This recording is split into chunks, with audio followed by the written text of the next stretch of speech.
જીવનની અંદર આપણું જીવન સાર્થક ક્યારે, એના માટેની 3 વાતોની આપણે ચર્ચા કરતા હતા. કઈ 3 વાત હતી? મારા જીવનને મારે સાર્થક કરવું હોય, ખરા અર્થનો મારા જીવનનો વિકાસ કરવો હોય, મારું જીવન મારે અમર બનાવવું છે. કોઈ પણ વાત, આપણી જેટલી ગતિ અને તીવ્રતા, કોઈ પણ વાતને સ્વીકારવાની. તો 3 વાત આપણે જોતા હતા, એમાં 2 જોવાઈ ગઈ, 1 વાત બાકી છે.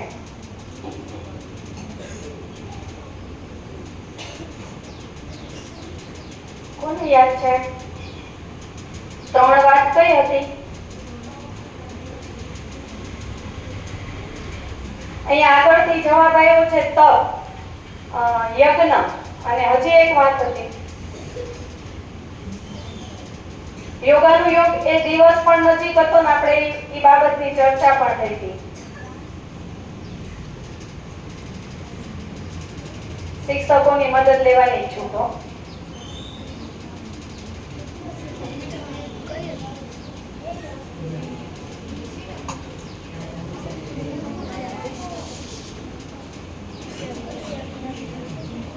યજ્ઞ, તપ, પાછળ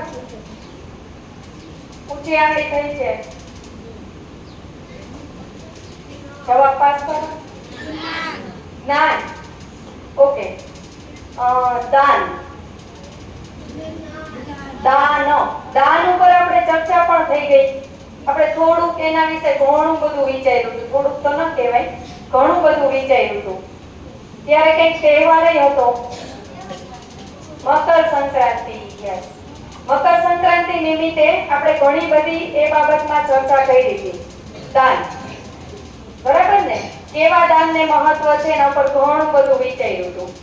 પછી બીજી વાત એટલે તપ. તપ કોને કહેવાય? કોને યાદ છે? પાછળ મોટેથી બોલો કે પાસ કરો. બીજાનું દુઃખ આપણી ઉપર લેવું. નહીં. હરીશ? સામેથી ઉપાડેલું દુઃખ. સરસ. સામેથી ઉપાડેલું દુઃખ એટલે તપ. એમાં આપણે વિચાર કર્યો હતો, રામપાળની કંઈક વાત કરી હતી. એ સિવાય પણ 4-5 પ્રસંગ લઈને આપણે તપને સમજવા માટે પ્રયત્ન કર્યો હતો કે સામેથી ઉપાડેલું દુઃખ એટલે તપ. આવી પડેલું દુઃખ તો આપણે બધાએ સહન કરવાનું જ છે, પણ અત્યારે સહન શક્તિ, ધીરજ એટલી હદે નીચે ગઈ છે કે આવી પડેલું દુઃખ પણ આપણે સહન કરી શકતા નથી. તો ઉપાડેલું દુઃખ તો કેમ ઉપાડશું? તો કેવી રીતે? એટલે એ બાબતમાં આપણે વધારે ઊંડા નહીં ઉતરીએ, જે તે સમયની વાત થઈ ગઈ છે. એટલે સામેથી ઉપાડેલું દુઃખ એટલે તપ.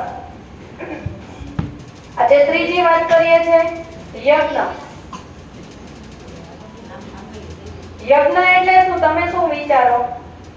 તમારા મનની કલ્પના શું છે યજ્ઞ એટલે? કુંજ? હવન. હવન. ઓકે. એ સિવાય કોઈ શું હોય યજ્ઞમાં? હવન કરીએ. હાલો, હવનમાં શું કરીએ? કંઈક તેના વિધિ વિધાન હોય કે ન હોય? હા, તો શું કરીએ? તમારી કલ્પના શું છે કે ચાલો આપણે યજ્ઞ કરવો તો શું શું કરવું પડે? ઓમ. ઓકે, શ્લોકનો મંત્રોચ્ચાર હોય, બરાબર ને? પછી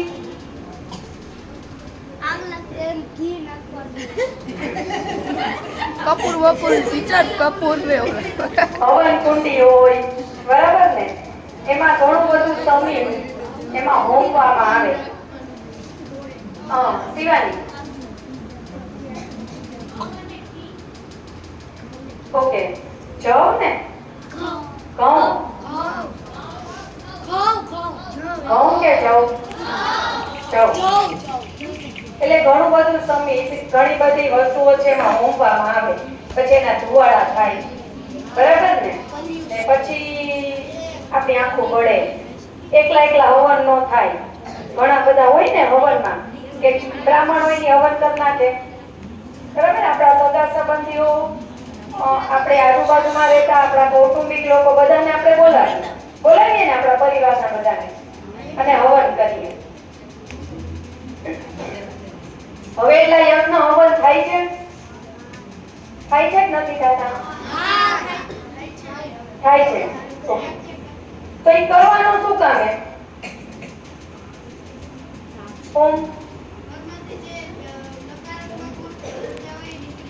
ઓકે, સરસ. ઘરમાં જે આપણે કંઈ પણ નકારાત્મક ઉર્જા હોય, નકારાત્મક વેવ્સ આપણા ઘરની અંદર હોય એ દૂર થાય. બરાબર ને? જો યજ્ઞ કરવાના છે ને ઘણા બધા કારણો છે. એનું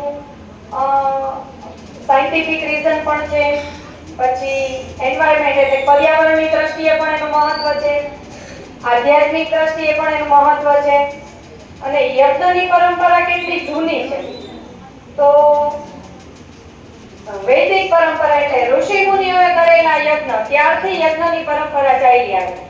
જ્યારથી આપણા વેદોની ઉત્પત્તિ થઈ છે ત્યારથી યજ્ઞ છે એની શરૂઆત થઈ છે. બરાબર? તો પહેલાના સમયની આપણે વાત કરીએ તો ઋષિ મુનિઓ યજ્ઞ કરતા ક્યાં કરતા યજ્ઞ?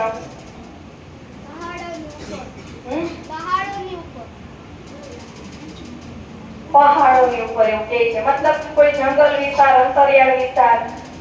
બરાબર? એટલે એવો વિસ્તાર કે જે સંસ્કૃત સમાજ નથી. બરાબર? માનવીય જીવનને ઉપર લઈ આવવા માટે થઈને યજ્ઞ થયેલા.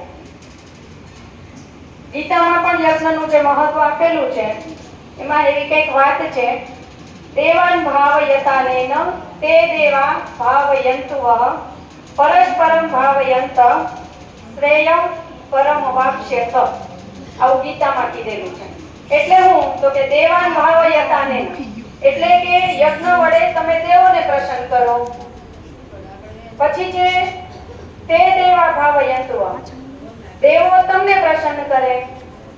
પરસ્પરમ ભાવયંત એટલે એકબીજાને પ્રસન્ન કરતા કરતા શ્રેય પરમ વાપ્સ્યથ એટલે તમે છે એ પરમ શ્રેયને પામો. આ એનો ભાવાર્થ. ત્રીજા અધ્યાયનો 11મો શ્લોક છે. આપણને કઈ સમજાય? ભાવાર્થ આપણે સાંભળી લીધો, પણ એની પાછળનો જે ગૂઢ અર્થ છે, ગહન અર્થ છે, આપણે સમજી શકીએ નહીં. એના માટે થોડુંક આપણે વિસ્તારથી સમજીએ. જો આપણો જ્યારથી જન્મ થયો ને ત્યારથી મૃત્યુ સુધી સતત અગ્નિ આપણી સાથે છે. જ્યારે આપણે યજ્ઞ કરીએ તો પહેલી જ આવશ્યક વાત એટલે અગ્નિની હાજરી જોઈએ ને. અગ્નિની ઉપસ્થિતિમાં જ કોઈ પણ યજ્ઞ છે આપણે કરીએ. એટલે જ્યારે પણ આપણો જન્મ થયો ત્યારથી મૃત્યુ સુધી સતત ને સતત અગ્નિ છે આપણી સાથે છે. મતલબ સૌથી મોટો ઉપકાર આપણી ઉપર કોઈનો હોય તો એ અગ્નિ છે. છેલ્લે આપણે પંચ મહાભૂતોમાં વિલીન થવા માટે પણ અગ્નિની આવશ્યકતા છે. આપણા હિન્દુ ધર્મ, ભારતીય સંસ્કૃતિ મુજબ વાત કરીએ તો. એટલે યજ્ઞ માણસને શું કરે? પહેલા તો જો યજ્ઞ છે ને, આ અગ્નિ છે એનું કામ શું છે? ગરમી આપે, પ્રકાશ આપે, વિશુદ્ધ કરે, શુદ્ધિકરણનું કામ કરે. પછી જો અગ્નિ છે એ પોતાની મર્યાદા ભૂખ્યા વગર આપણને સરસ મજાની રસોઈ, આપણા ઘરમાં પણ આપણે અગ્નિનો ઉપયોગ સતત કરીએ ને. રસોડામાં મસ્ત મજાની મીઠી મીઠી રસોઈ છે અગ્નિ બનાવી દે. હા કે ના? બરાબર ને? એટલે જો અગ્નિ પોતાની મર્યાદા મૂકી દે તો એનામાં કેવડી મોટી તાકાત છે. ભસ્મ કરી નાખે, બધું કરી નાખે ને. એની મર્યાદા જાળવી અને એ છે એ આપણા જીવનના અસ્તિત્વ માટેનું એક કારણ બને છે. આપણે જન્મથી લઈને મૃત્યુ સુધી સતત અગ્નિ આપણી સાથે છે. કઈ રીતે ઈ હવે આપણે જોઈએ. બરાબર? અને સતત ને સતત આપણા જીવનમાં આપણે યજ્ઞ કરતા રહેવાનું છે. તો આપણને એમ થાય ઓહો યજ્ઞ જ કર્યા કરીએ, હવન કુંડી, મંત્રોચ્ચાર, પાછો જીવન વિકાસ ક્યાંથી? પણ આપણે જમીએ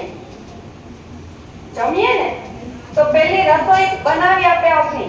હા કે અગ્નિની હાજરી હોય તો જ આપણે મસ્ત મજાની રસોઈ છે આરોગ્ય.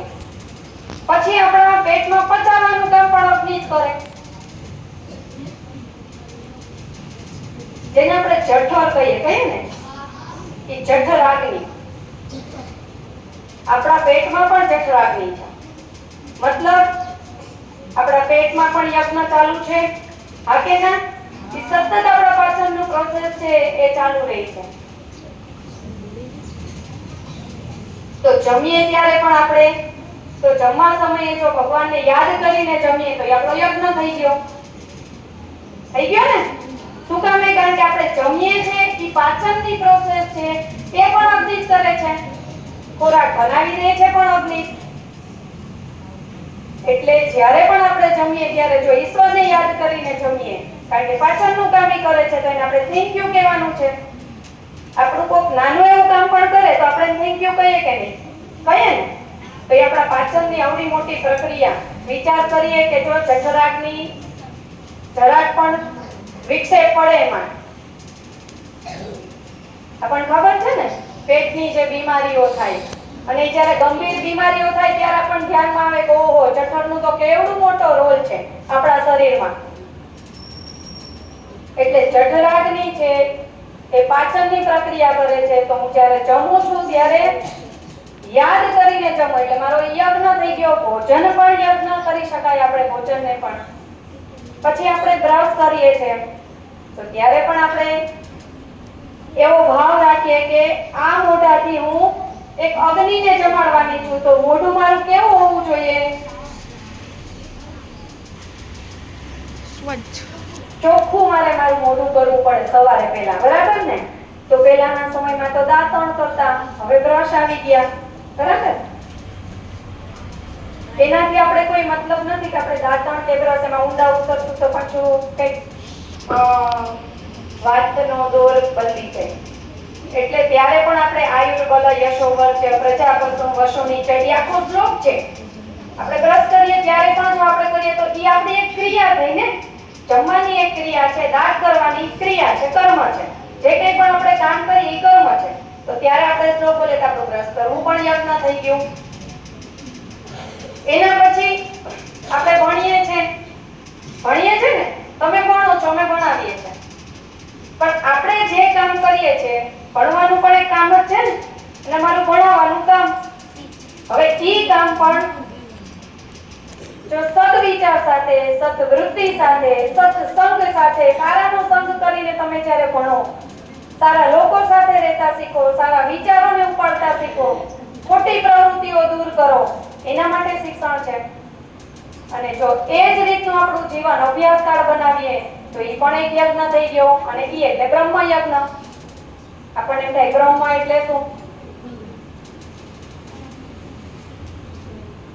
બ્રહ્મ એટલે શું? તો કે સારી વાતો મારા જીવનમાં લઈ આવું, ભગવાનને ગમે એવું મારું જીવન બનાવવું, હું જે ક્ષેત્રમાં છું ત્યાં શ્રેષ્ઠ કામ કરવા પ્રયત્ન કરું, તો બ્રહ્મ યજ્ઞ થઈ ગયો. એના પછી વાત કરીએ તો આપણા માતા પિતાનું કેવડું મોટું ઋણ આપણા ઉપર છે ને, આપણા વડીલોનું. ત્યારે પછી આપણે શ્રાદ્ધ કરીએ એને, ખબર છે ને? કયા મહિનામાં આવે શ્રાદ્ધના દિવસો?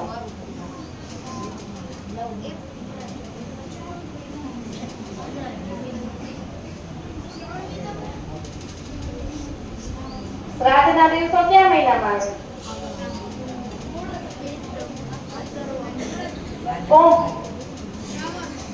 શ્રાવણ મહિનામાં કે બધાય શિવાની. ઓકે.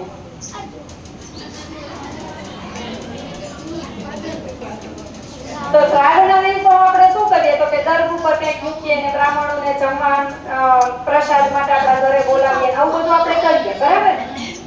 એ બધું વિધિ વિધાન કર્મકાંડ થઈ ગયું. પણ માતા પિતાનું ઋણ ચૂકવવા માટે થઈ અને આપણે શ્રાદ્ધ કરીએ. આપણા વડીલોનું ઋણ ચૂકવવા માટે આપણે શ્રાદ્ધ કરીએ, બરાબર? મતલબ આપણે એના સંતાનો છે ને, તો આપણે સાચા સંતાનો ક્યારે? તો ગીતામાં કીધું સમ્યક તનોતિ ઇતિ સંતાન. જે પિતાનું ધ્યેય આગળ વધારે, પિતાનું જે ઈચ્છા હોય, પિતાનું જેવું જીવન છે એવું મારું જીવન બનાવવા પ્રયત્ન કરું, તો ખાસનું ને શ્રાદ્ધ કર્યું કહેવાય. અને જો એ રીતે કરીએ તો એ પિતૃ યજ્ઞ થઈ ગયો.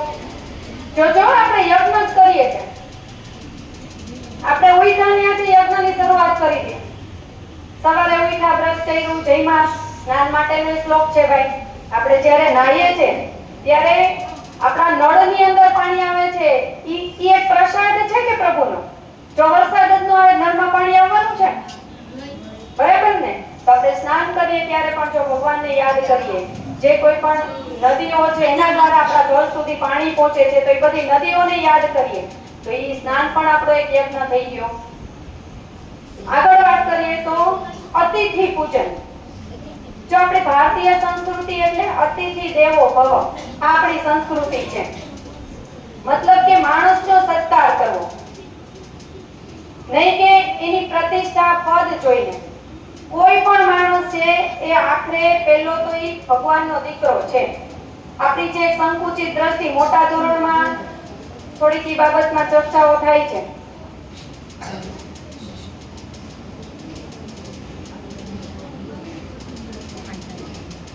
મોટા ધોરણમાં એ બાબતની ચર્ચા થાય છે કે આપણે જે ઊંચ નીચના ભેદભાવ, ગરીબ ધનવાનના ભેદભાવ, આપણા પદ, પ્રતિષ્ઠા, પાવર, પૈસો, એનો જે કંઈ પણ આપણને અહમ હોય, ઈ અહમને આપણે ઉગાડીએ અને બધાને સમાન માનીએ, બધા સાથે સત્કારની ભાવના રાખીએ,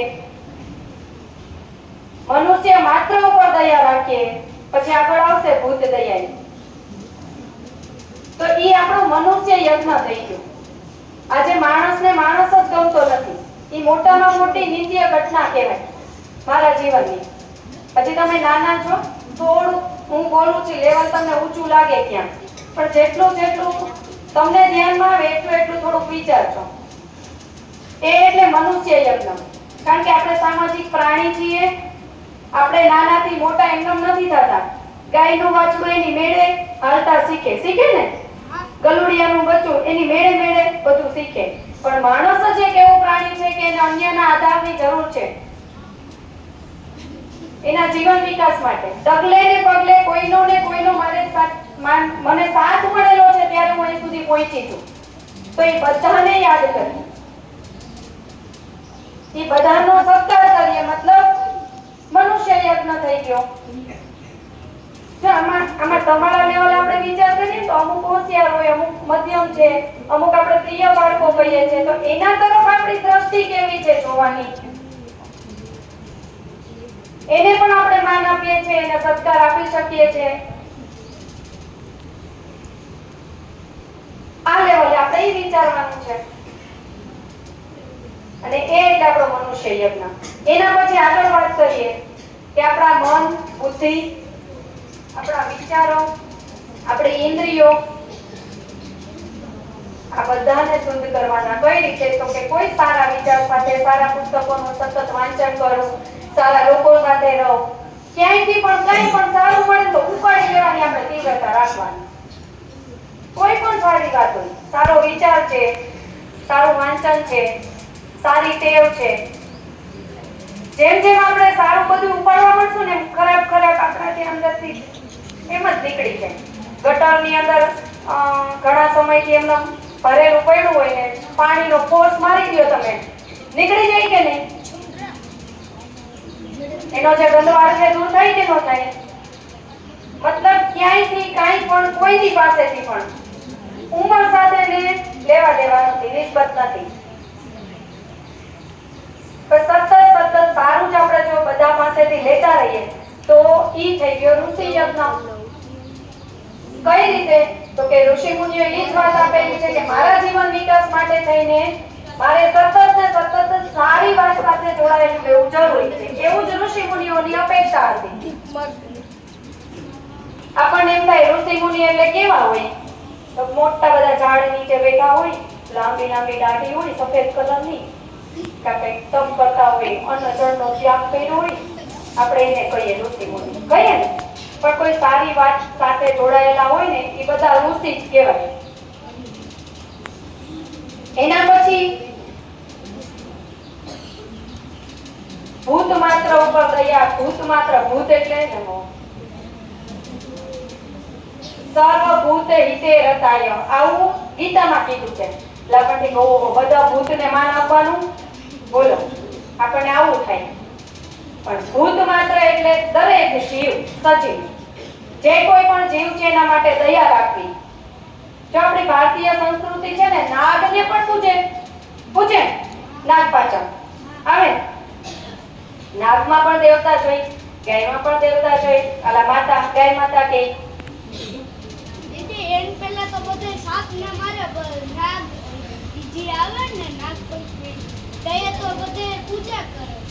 આ પણ પહેલાના સમયની અંદર ઋષિ પરંપરાની વાત કરીએ તો એટલો બધો અસંસ્કૃત સમાજ હતો ને કે આપણને ખબર છે કે નરબલી પશુ બલી હતી ને, માણસોને મારીને ખાઈ જતા. એના ઉપરથી આપણને ધીમે ધીમે ધીમે સુસંસ્કૃત સમાજ તરફ વાળવા માટે જ યત્ન થયેલા છે. ને યજ્ઞ થયા એટલે શું કર્યું તો એની 3 વાત મહત્વની છે: સંગતીકરણ, મૈત્રીકરણ અને દેવ પૂજા. સંગતીકરણ એટલે હું સંગ કરવો, સતત બધાને મળતું રહેવું, મળતા રહીને એવો સંબંધ બાંધવો કે એ લોકો એકબીજા સાથે સતત રહેવાનું પસંદ કરે. અને એ પછી કોઈ એવી જગ્યા ઉપર નક્કી કરતા ને એ જગ્યાએ સારા વિચારો, સદવિચારોનું વાંચન, એના માટે એક હકારાત્મક ઉર્જા ઊભી કરવા માટે થઈને યજ્ઞ કરતા. યજ્ઞમાં જે આહુતિ કરતા, એની અંદર જે હોમવામાં આવે ને એ બધી વસ્તુઓ ક્યાંક ને ક્યાંક આપણા શરીર માટે, આ સૂક્ષ્મ જીવો માટે એટલી બધી ઉપયોગી છે. એ હું એના પછીની વાતમાં લેવાની છું. હવે પાછી ગુરુવાણી મારી આવશે ત્યાં. એ પર્યાવરણીય મહત્વ આપણે ત્યારે જોઈએ, ત્યારે તમારા પ્રશ્નનું સોલ્યુશન થાય. કુલ ચાલો, એટલે પ્રાણી માત્ર ઉપર દયા. આપણે ગાયનો ગૌગ્રાસ કાઢવો જોઈએ, હાડી કાઢવી જોઈએ ને ગાયની, પછી ચબૂતરા બાંધવા જોઈએ. જે આવી તો ઘણી બધી વાત છે, કીડીને કીડિયારું પૂરવું જોઈએ, બરાબર ને? આવી ઘણી બધી બાબતો છે. હજી તમે વિચારજો, તમારા ઘરેથી પણ જાણજો. આ બધું આપણા જીવન માટે જરૂરી છે. હવે આ બધું એમનેમ થઈ જાય, એમનેમ થાય? આ બધા યજ્ઞ કરવા છે મારે, એમનેમ થાય? સંપત્તિ જોઈએ ને, સંપત્તિ. કઈ સંપત્તિ? સંપત્તિ એટલે શું? અહીંયાથી જવાબ આવ્યો માલ મિલકત. હરીશ, આપણી માલિકીનો એટલે આપણે વાપરતા ને આપણે કામ હોય. ઓકે, આપણી માલિકીનું હોય. આપણા માલિકીનું હું હોય? આપણી જ માલિકીનું હોય એવું કઈ વાત? આપણું મકાન, આપણી જમીન. ઓકે, મકાન, જમીન, આપણા નાણાં, ઘરેણાં. એનાથી વિશેષ શિવાની આપણું શરીર. શરીર મતલબ આપણા મન, બુદ્ધિ, આપણી ઇન્દ્રિય. આપણને ઇન્દ્રિય એટલે શું? કોને કહેવાય ઇન્દ્રિય?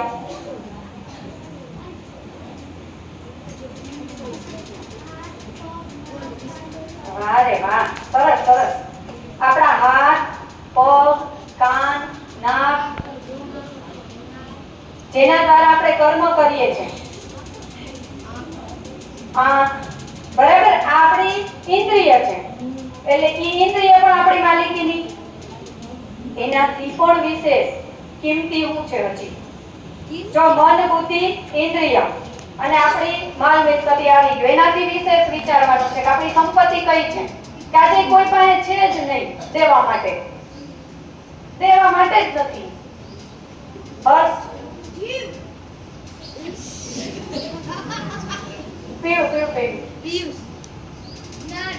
યલો કોણે પહેરેલું છે? બોલો શું કયો? ભૂલી ગયો. હરીશ, આ સારા વિચાર. અરે સારા વિચારનો તો રાફડો કાઢ્યો અત્યારે. WhatsApp માં ને આમ તમે બોલો એટલે હજારોની સંખ્યામાં ફેસબુક ખોલી બેહો તો વિચારો આપણને મળે, નથી મળતા? અને કોકને સલાહ દેવી, સારો વિચાર આપવો જોઈએ તો કોકને સલાહ એ મફત જ છે. તો આપણે બધાય મફત થઈ.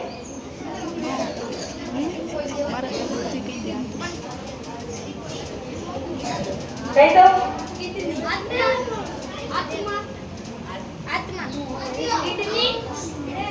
હવે કહી દઉં? સમય છે અત્યારે કોઈ પાસે કોઈને દેવા માટે. ઈ પણ આપણી સંપત્તિ છે. હવે આ બધા યજ્ઞ કરવા આટલો સમય કાઢવો પડે. હવે બ્રશ કરવાનો મારો સમય મળતો હોય, તેમાં શ્લોક ક્યાંથી બોલવો હોય? નાનો પાકો કરવાનો સમય તો જોઈએ ને. તમે કયો નવા ટાણે શ્લોક બોલો, પણ હવે શ્લોક તો પાકા કરવા ને ક્યાં સમય છે? બરાબર ને? પછી એમ કે પિતૃ યજ્ઞ ક્યારે થયો કહેવાય? તો કે પિતૃ યજ્ઞ કરવા માટે તો સમ્યક સંતાન. હું સંતાન એનું ક્યારે? તો કે મારા માતા સમય હતો, અમારે તો કેટલું કરવાનું, આમાં જેટલું થોડું ને ભણવાનું હતું. એટલે આ બધા યજ્ઞ છે તો ખરા. એના માટે જે સંપત્તિ જોઈએ બધી સંપત્તિની આપણે ચર્ચા કરી. આ બધી સંપત્તિનો જ્યારે આપણે ઉપયોગ કરીએ અને પછી જે યજ્ઞ થાય એ એટલે દ્રવ્ય યજ્ઞ.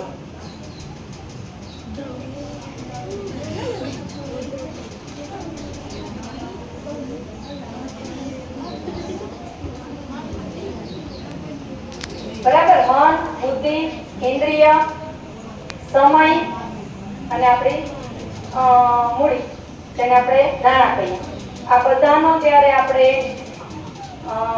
ઉપયોગ કરીએ સારા માટે, સારા કામ માટે, સારા વિચાર માટે, તો શું થઈ ગયું તો કે દ્રવ્ય યજ્ઞ. આપણું મન છે એ પણ પવિત્ર થયું, બુદ્ધિ પવિત્ર થયું, સમય પવિત્ર થયો. એના પછીની વાત કરીએ કે આ બધું કરવા હાટું તો કેટલું બધું સહન કરવું પડે, ભાઈ કષ્ટ સહન કરવો પડે, સંઘર્ષ થાય ને. આપણે આગળના જે યજ્ઞ યાદ કર્યા થોડુંક વિચારજો કે ખરેખર પ્રેક્ટિકલ કરવું ને બહુ અઘરું છે મારા માટે ને તમારા માટે. આ સમયની અંદર કળિયુગમાં વાસ્તવિક જીવનમાં આ બધું કરવા માટે થઈને આપણા જીવનનું બહુ મોટું પ્લાનિંગ કરવું પડે. એક મિનિટને આપણે આપણા એક મિનિટનું પ્લાનિંગ એટલે કે માઇક્રો પ્લાનિંગ આપણા જીવનમાં હોય ને ત્યારે આ બધા યજ્ઞ આપણા માટે શક્ય છે. અને જો આપણું માઇક્રો પ્લાનિંગ હોય, આપણે કષ્ટ સહન કરીને જો આપણે બધા જ પ્રકારના યજ્ઞમાંથી નીકળીએ તો એ થઈ ગયો મારો તપ યજ્ઞ. ઉપાયો સામેથી દુઃખ બધાય જીવે એવું તો જીવીએ, પણ એનાથી કંઈક મારે શ્રેષ્ઠ જીવવું છે, આ બધા પ્રકારના યજ્ઞ કરવું, તો મારે એના માટે સામેથી ઉપાડેલું દુઃખ થઈ ગયું, તો આ થઈ ગયો તપ યજ્ઞ. હવે આ બધું કરવા પાછળ મારો હેતુ જો સારો હોય, વિશુદ્ધ હેતુ, અપેક્ષા વગર, ભગવાન આપણું જે જીવન ચલાવે ને એને કોઈ જ અપેક્ષા નથી આપણી પાસે, એવું જ જો હું મારું જીવન બનાવી નાખું તો એ થઈ જાય યોગ યજ્ઞ. અને એનાથી આગળ વાત કરીએ તો આવી રીતે આ જ પ્રકારની જો વિચાર શુદ્ધિ અને આચાર શુદ્ધિ એટલે હું મારે કેવું બધું સહેલું છે, હું આનો મેં થોડો અભ્યાસ કર્યો એટલે હું બોલી શકું, પણ બોલવું અને કરવું એ બેમાં તો ફરક છે ભાઈ, છે ને. કેવું બહુ સહેલું પણ કરવું અઘરું. એ જો હું મારા જીવનમાં સ્થિર કરું અને પછી અન્યને કહેવા જાઉં તો એની બીજા ઉપર અસર થાય, બાકી થાય નહીં. કારણ કે મારા નજીકના હોય તો બધાને બધી ખબર જ હોય કે ઉર્જા દીદી હું છે, બરાબર ને. એને ખબર જ હોય કે આ બોલે પણ એના જીવનમાં ક્યાંય દેખાતું નથી, તો એની સામેવાળા ઉપર અસર નહીં થાય. એટલે વિચાર શુદ્ધિ, હેતુ શુદ્ધિ અને આચાર સંહિતા સાથે જો હું કાર્ય કરતી થાઉં તો એ મારું થઈ ગયું જ્ઞાન યજ્ઞ. જે તમે વાત કરી જ્ઞાનની, પાછળથી કંઈક વાત આવી હતી કે 3 વાત હતી, તપ, દાન અને જ્ઞાન, એવો શબ્દ પાછળથી આવ્યો હતો. તો જ્ઞાન માટે, જ્ઞાન યજ્ઞ કરવા માટે મારે આટલા પગથિયા પાર કરવા પડે, અને એના માટે જ રસ્તો આપેલો છે ભક્તિનો. જેમ કે હવે અમે બધા કરીએ છીએ, રોજ દીવાબત્તી કરીએ, પૂજા પાઠ કરીએ, બધું કરીએ જ છે ને, નથી કરતા? યજ્ઞ કરીએ, કથા કરીએ ને માનતા કરીએ, બધું કરીએ છીએ. પણ ઈ મારી ભાવ ભક્તિ થઈ ગઈ. અને આ જે બધા યજ્ઞ કરવાના છે એમાં મારે કંઈક કરવાનું થાય, કંઈક કામ કરવાનું છે, અને ઈ થઈ ગયું કર્મ. એટલે કર્મ મતલબ કૃતિ, કામ, અને કૃતિ ભક્તિ. એટલે ભાવ ભક્તિ અને કૃતિ ભક્તિનો જ્યારે મેળ બેસે ને ત્યારે જ મારું જીવન ખરા અર્થમાં સાર્થક, હું માણસ કહેવાને લાયક. બાકી બધા આવે છે ને જાય છે, છે ને. પણ ઘણા વર્ષો પહેલા જે જીવી ગયા એને બધાને આપણે યાદ કરી, પણ હમણાં ટૂંક સમયમાં જે ગયા હોય આપણી પેઢી, આપણી 5મી પેઢીના દાદા આપણને નથી ખબર, પણ આપણે રામકાળને ભણીએ છીએ. શું કામ? કારણ કે એના જીવનમાં એને સતત યજ્ઞ કર્યો. પણ કયો યજ્ઞ? અને આધ્યાત્મિક યજ્ઞ કહેવાય. કેવો કહેવાય? આધ્યાત્મિક યજ્ઞ. મારા જીવનને ઉટકવાનો યજ્ઞ છે, મારા જીવનને શ્રેષ્ઠ કરવાનો યજ્ઞ. હવે પછી આપણે જોઈએ ત્યારે યજ્ઞની અંદર હવન કુંડી હોય, એમાં અગ્નિ હોય, એમાં જે કંઈ પણ હોમવામાં આવે છે એનું શું મહત્વ છે એ પાછા મળશું ને ત્યારે થોડુંક વિચારશું. બરાબર? Thank you.